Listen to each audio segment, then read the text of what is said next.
Here's our 2020 Chevy Silverado 3500 dually high country crew cab Duramax diesel.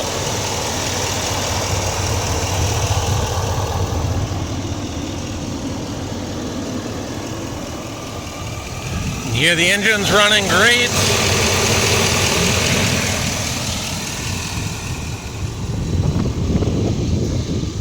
Tell you about the truck here a little bit more when I get inside the truck, but for right now I'm just going to point out the outside just to get out of the wind in a hurry. On the front bumper, you'll see it looks like there's a little scratch right here. Of course, these are not paint chips, those are actually bugs on the front. It's not perfectly clean right now as I've been driving the truck.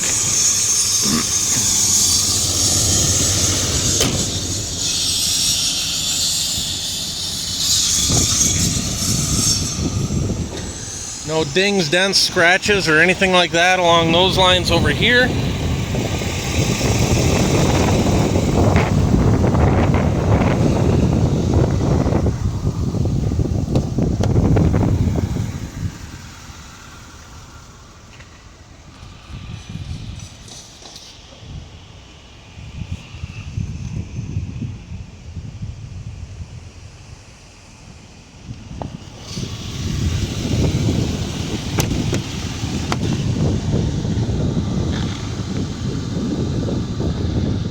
Again, I'm going to save a lot of my wording here for once I get inside the truck to get out of the wind and the noise that's out here today.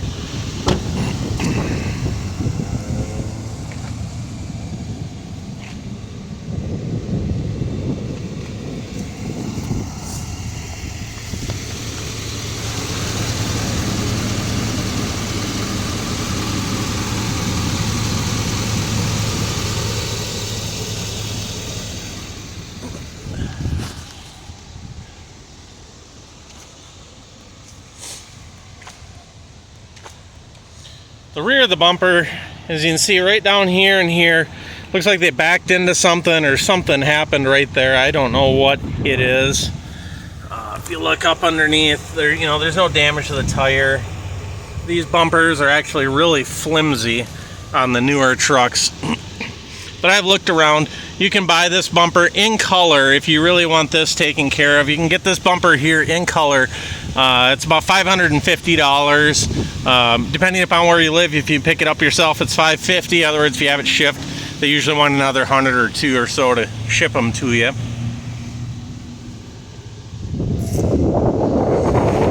It does have our backup camera, 360 vision, power rear liftgate.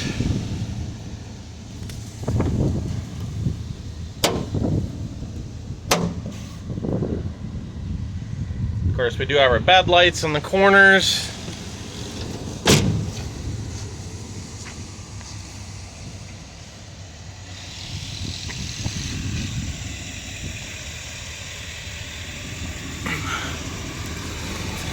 See, it's going to have the, well, you can see it straight in there. That is your hitch, so the hitch is in there. Tires are great, rims like new. No dings or dents or scratches coming down this side.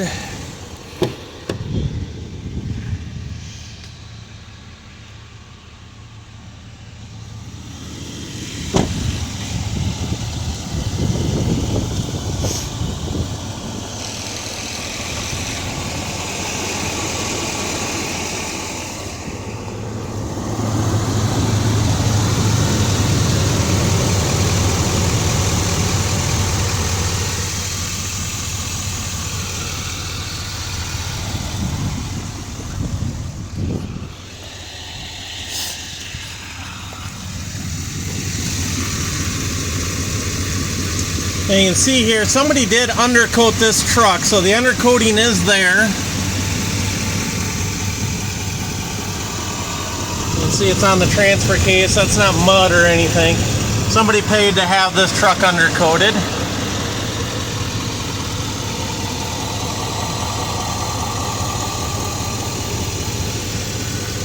Again, not oil or grease or anything. You can see it kind of overspray there on the tranny and whatnot.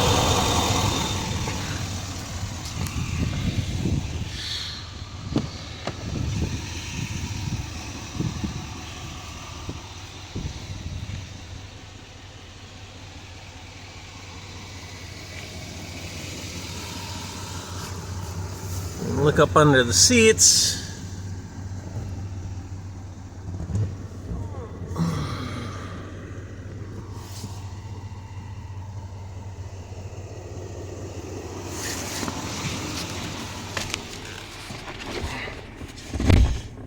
Go ahead and turn the air on here a little bit.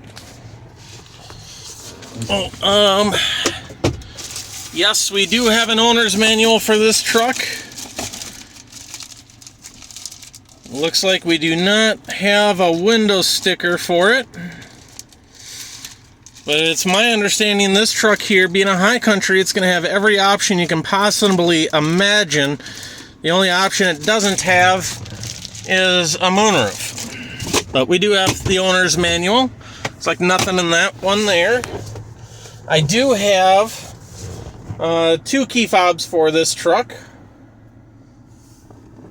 I'm going to put it in my key here, or pocket, so I don't forget it. Then in the center console, you got the wiring for the block heater, and I'm not really sure what wiring this is for here. I guess there's the part number if you want to look it up and see what it is. I'm sure it's some sort of variation for trailer braking or something like that. Anyway, came with the truck. We didn't buy that.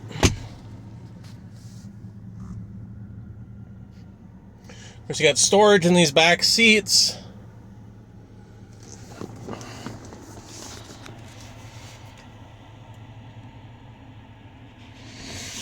Trailer brake, exhaust brake, lane departure, park assist, power rear liftgate, hazards, traction control. That's your power outlet, and then express down for the windows. Heated and cooled seats. I'm actually going to turn my cooled seats on today. Does have a heated steering wheel. Of course, we got 4-wheel drive and all your accessory lighting. Power windows, locks, mirrors. Of course, being a 1-ton, we've got the extendable mirrors that go out.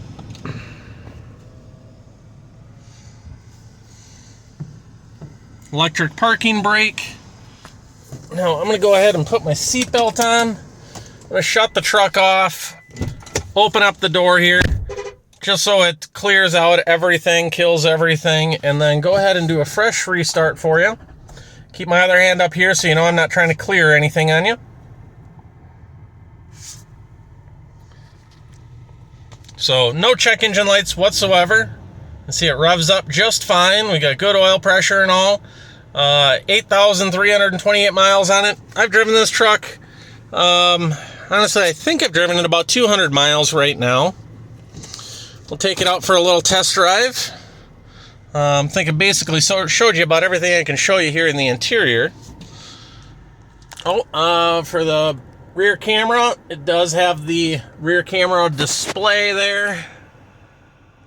Power rear sliding window, which as you can see obviously works.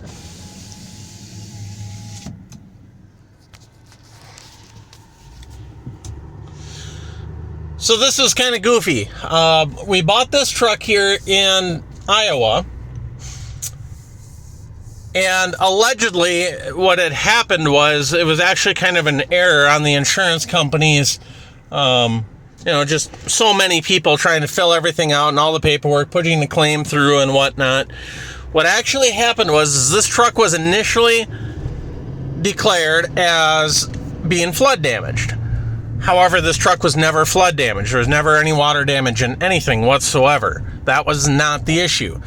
The issue is that it actually, so initially they called it a flood damage, but in reality it was called storm damage. Well, somebody interpreted storm damage as being flood damage because, just some people just don't, think when they're making millions of decisions a day and paperwork comes across their desk, they check the box.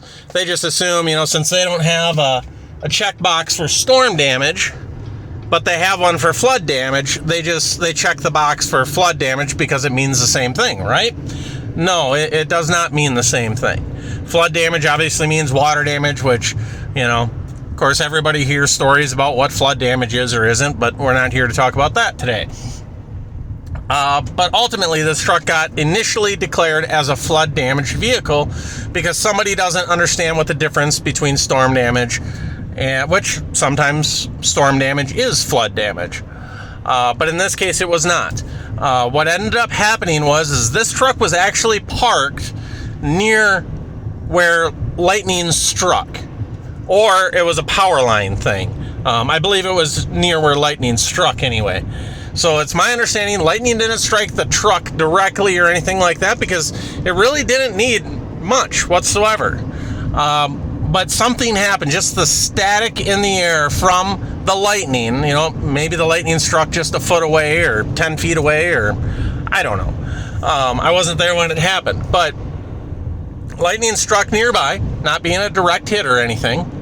And what ended up happening was, of course, it blew out. I don't know if it blew out fuses or, I knew it blew out at least one computer module. Some little resistor somewhere in a computer module went bad, enabling the truck to, or I should say disabling the truck from starting. So the truck ended up going to a dealer. The dealer, while they were in the process of fixing it, they determined, because initially it went in as a claim of, does not run and drive. Being under warranty with only 8,300 miles on it, the dealer was obviously happy to make the claim. Somehow the dealer and the owner ended up having a conversation, and the owner ended up declaring that the damage potentially happened because of a lightning strike that took place on his property. The dealer ended up determining, hey, you know what? If that was the case, this truck needs to be a warranty claim, or not an insurance claim, not a warranty claim, because it's not a warranty issue. So then, of course, the owner goes to the insurance company. They make a claim to, of course, get the truck repaired. The dealership then moves forward, making the repairs on the vehicle before the insurance company comes up with a final decision or how they're going to handle things. But again, somebody along the lines checked the checkbox of it being a flood. Insurance companies don't repair floods, they just send them away. So that's ultimately what ended up happening. Was the dealer made the repairs because it only needed a couple of things. It was my understanding it got a new engine control module and a body control module, and that was it. It needed absolutely nothing else. There was no body damage done to the truck or anything along those lines. And before I go any further here, I see on my camera that the dash is flickering, and the heads-up display is flickering, and maybe even some of these. That is just a digital camera taking pictures of a digital display. They all flicker like that. No different than if you try to videotape your TV at home. So nothing in real life here is flickering. So none of the little buttons, gauges, or the heads-up display. I think if I held it just right, it wouldn't flicker. But I promise it's not flickering in real life. But anyway, going back to the story is the insurance company, the dealership made the repairs to the truck prior to getting the approval, because, why wouldn't they? It's an expensive truck. But the insurance company deemed it a total loss. They didn't want to be liable for any damages due to the flood damage that never actually happened. And you know what? Nobody was going to stand in their way, because the owner gets a brand new truck. The insurance or the dealership gets paid, and the auction or the insurance company is none the wiser whatsoever. They just sell the truck and get a portion of the money back.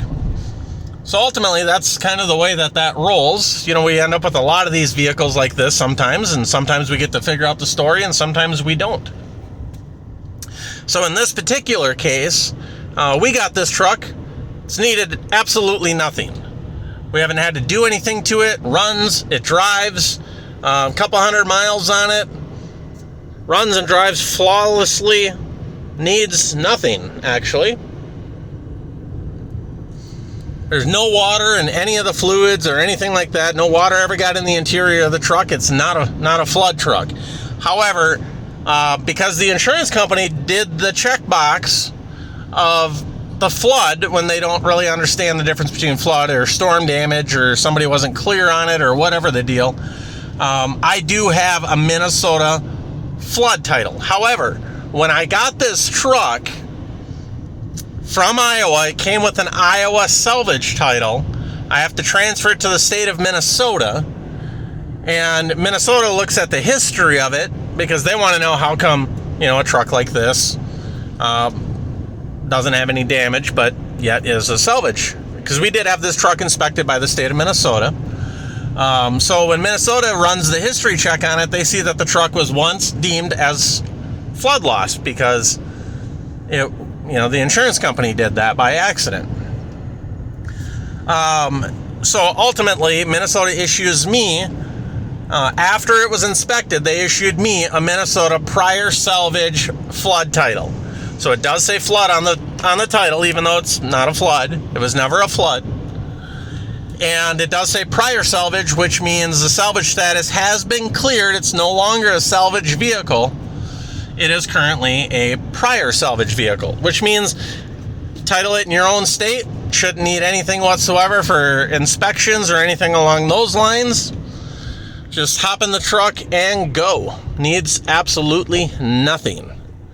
Now, if you live outside of the state of Minnesota, there is a very good chance, and I can't guarantee it, but there is a very good chance that when you transfer the truck, and I'm going to go ahead and hit the gas here hard just so you can see that, but there is a very good chance that this truck will come back as just being a prior salvage or rebuilt title in your state without the flood. Let me turn the cruise on there. Without the flood damage whatsoever being disclosed on your current title. However, it may show up in a Carfax or something along those lines.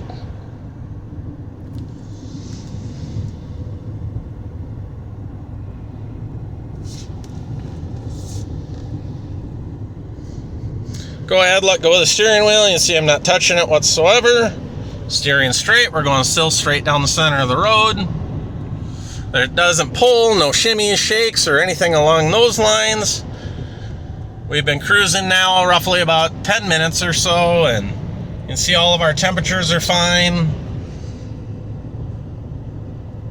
Again, steering wheel doesn't shake. Truck runs absolutely beautiful. It's quiet. Fully loaded, with the exception of the moonroof.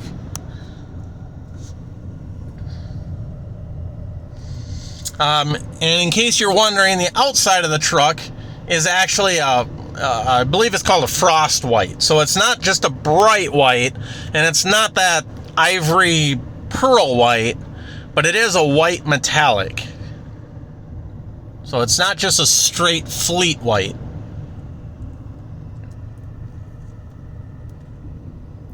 Like that truck. That one's a straight white truck. Yeah. So as far as the truck goes, as always, if you have any questions, feel free to shoot us an email. Answer any questions we have for you as best we can. Actually, I just remembered, and I'm going to pull over right here and tell you, there is actually a chip up here in the window, which, if you have full coverage insurance, you'll get, free windshield replacement. There's no cracks or anything like that in the windshield, as you can see. But there is little damage right there to the window. So I don't know, a rock hit it or what the deal is. It may crack one day, it may not.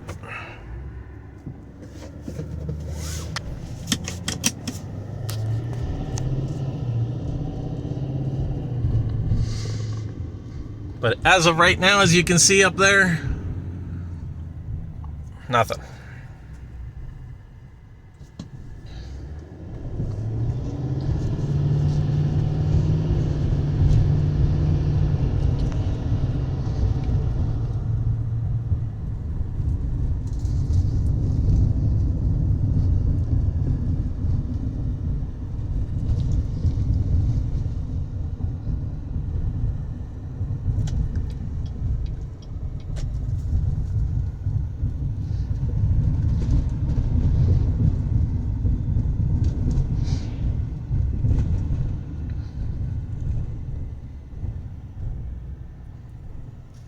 Again, the dash lights, if I hold the camera, you can see absolutely nothing's flickering in the dash whatsoever.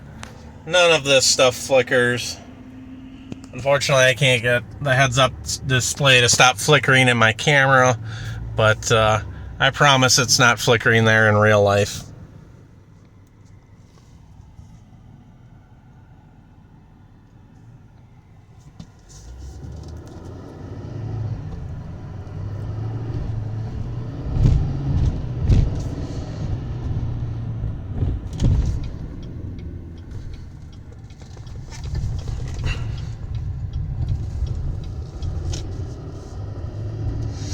So that's going to conclude our test drive for today. As always, if you have any questions, feel free to shoot us an email. Thank you very much and have a good day.